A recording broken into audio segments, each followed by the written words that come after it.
Rasulullah SAW bersabda, makhluk yang paling dahsyat imannya adalah umatku di akhir zaman. Mereka tidak pernah berjumpa denganku, tapi mereka mencintaiku sebagaimana kalian, sahabat-sahabatku, mencintaiku. Gitu, Bit.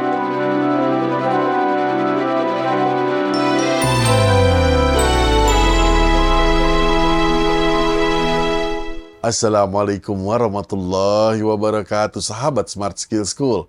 Semoga kita semua selalu dalam lindungan Allah Subhanahu wa Ta'ala. Amin.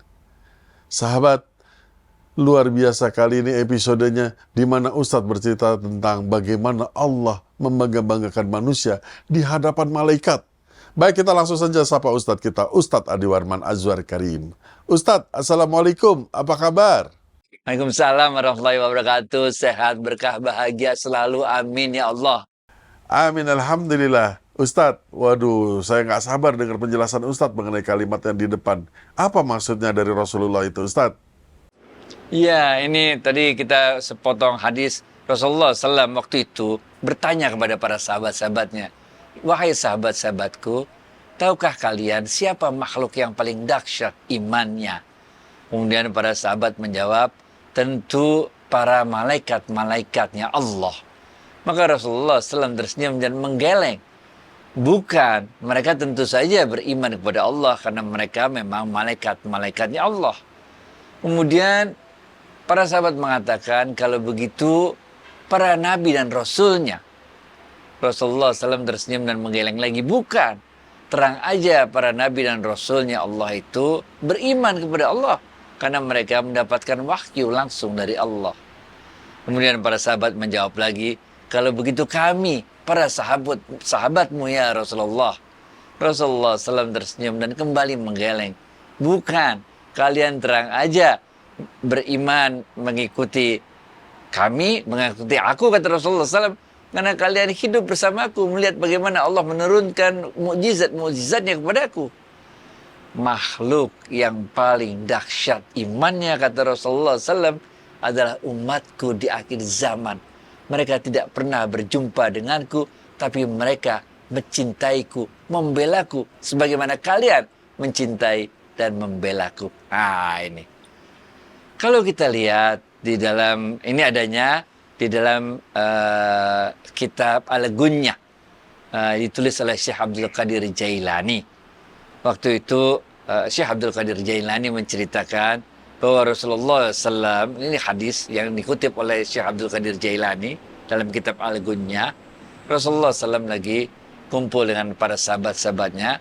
Kemudian Rasulullah SAW menceritakan bagaimana dahsyatnya keimanan Bani Israel.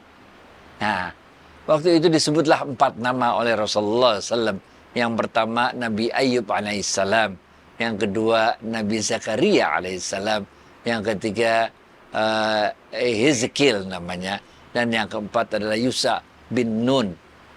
Mereka ini adalah orang-orang dari kaum Bani Israel yang selama 80 tahun hidupnya tidak pernah melakukan maksiat satu kali pun. Nah, ini. Sehingga Rasulullah SAW, para sahabatnya ini takjub.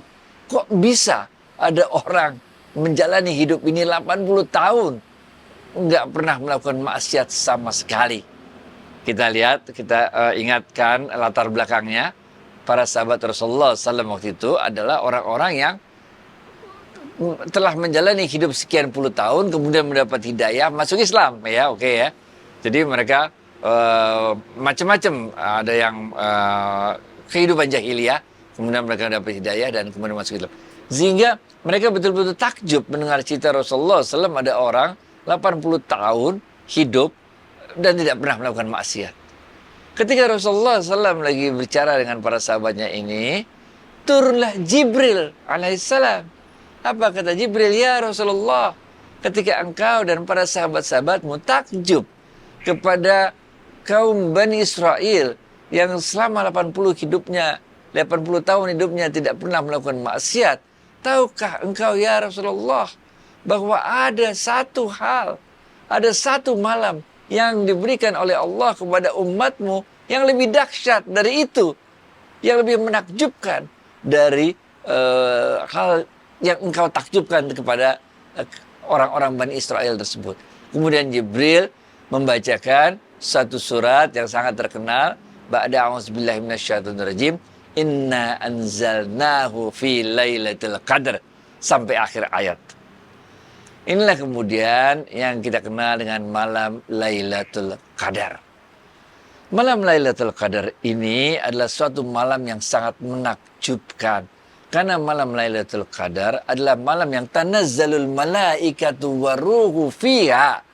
Ini adalah suatu malam di mana malam itu bukan saja ditunggu oleh kita para manusia, oleh umatnya Rasulullah SAW, tapi juga ditunggu oleh para malaikat-malaikatnya Allah dan Jibril alaihissalam. Kenapa? Karena pada malam itu para malaikat dan Jibril ini diutus oleh Allah, diminta oleh Allah untuk turun ke langit dunia. Ngapain?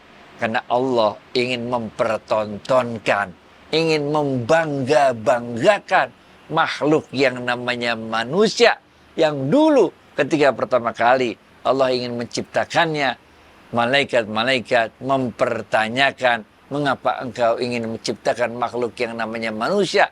Bukankah mereka akan melakukan kerusakan di muka bumi dan pertumpahan darah?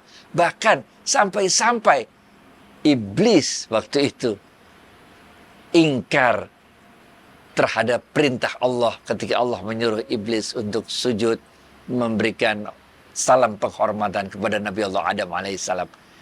Sehingga malam Lailatul Qadar ini Allah kemudian membangga-banggakan kita umat manusia kepada malaikat-malaikatnya. Inilah yang dulu kalian pertanyakan ketika aku mau ciptakan. Tengok bagaimana mereka. Bahkan ketika kita hidup ratusan tahun setelah meninggalnya Rasulullah SAW, Allah ingin mempertontonkan kepada malaikat-malaikatnya betapa kita, anak cucu Adam, kaum muslimin, umatnya Rasulullah SAW, di malam tersebut, malam Lailatul Qadar tersebut, kita dengan penuh keimanan berdiri meminta doa munajat kepada Allah. Nah, inilah kemudian yang kalau dalam ilmu tasawuf disebutkan malam Qadar itu malam berdesak-desakan, saking banyaknya malaikat yang turun dari langit ke langit dunia itu berdesak-desakan. Mereka rebutan mau melihat bagaimana kehebatan umatnya Rasulullah SAW ini. Kita hidup susah, benar gak? Berbagai musibah menimpa kita.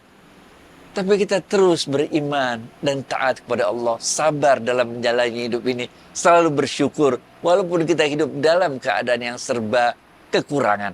Inilah yang membuat takjub para malaikat. Baik, David.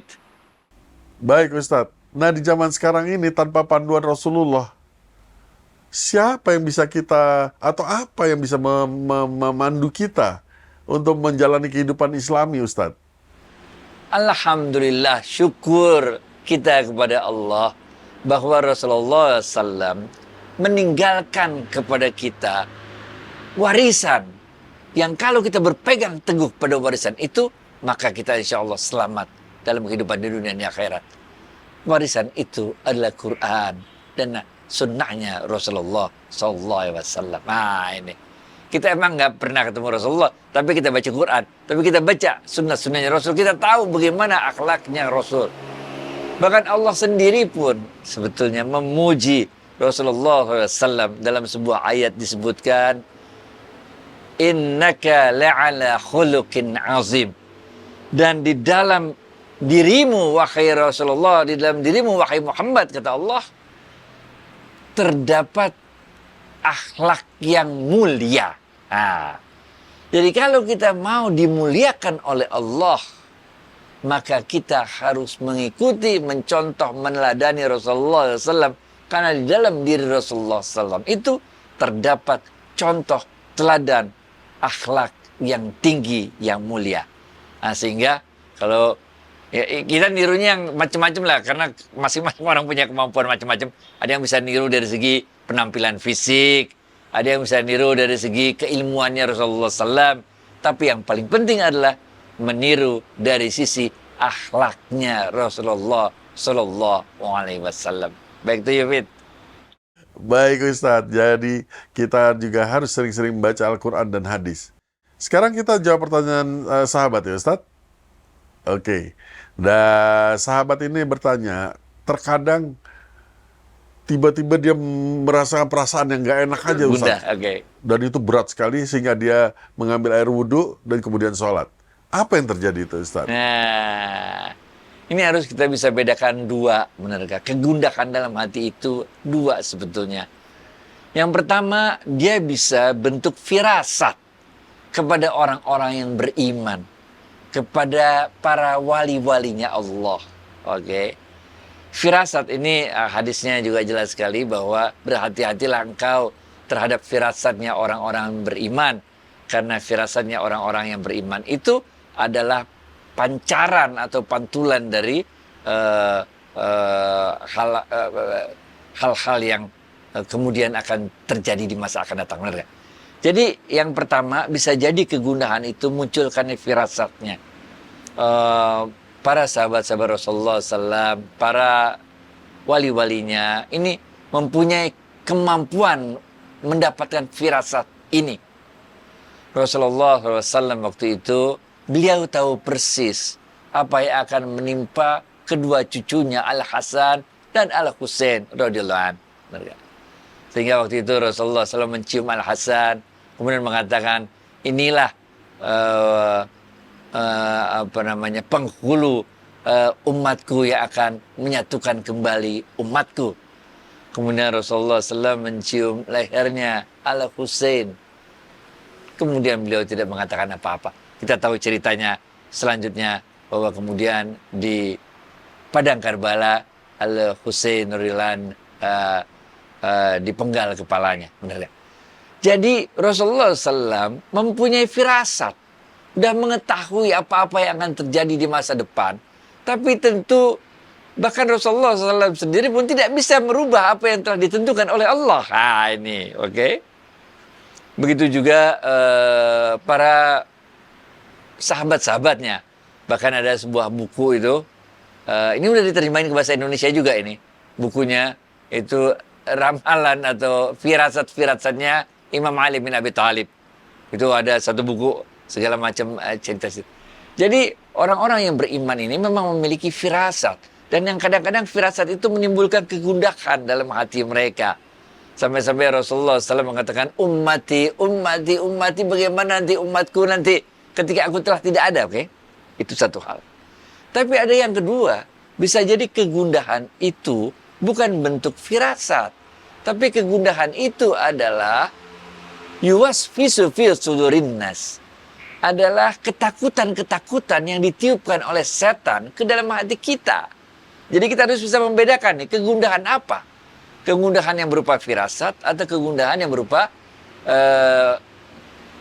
bisikan-bisikan setan ke dalam diri kita sehingga kita takut ini, takut itu, khawatir ini, khawatir itu. Bagaimana cara membedakannya? Simple. Kalau ketakutan-ketakutan itu untuk urusan dunia, itu adalah bisikan setan. Gampang banget kan? Takut miskin, takut nggak punya makan, takut ini, takut itu, urusannya duniawi. Itu adalah bisikan-bisikannya setan.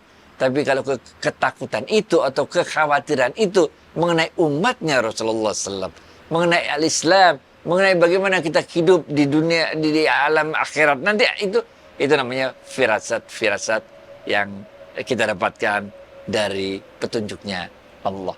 Gitu, Fit. Jadi Ustadz, kalau kita firasat itu nggak ada hubungannya sama duniawi, kalau tiba-tiba perasaan bakal dapat rezeki, dan toto datang rezeki, itu bukan firasat Ustadz.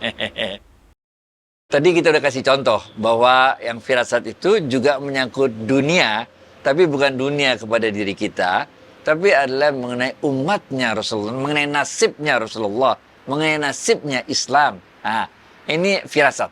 Jadi kalau kita mau dapat rezeki besar, karena rezeki udah ditakar nggak bakal ketukar dalam ilmu tasawuf, kalau yang hilang akan diganti kata Allah, kalau kurang akan aku tambahi kata Allah, ya kita nggak pernah mikirin dapat rezeki gede.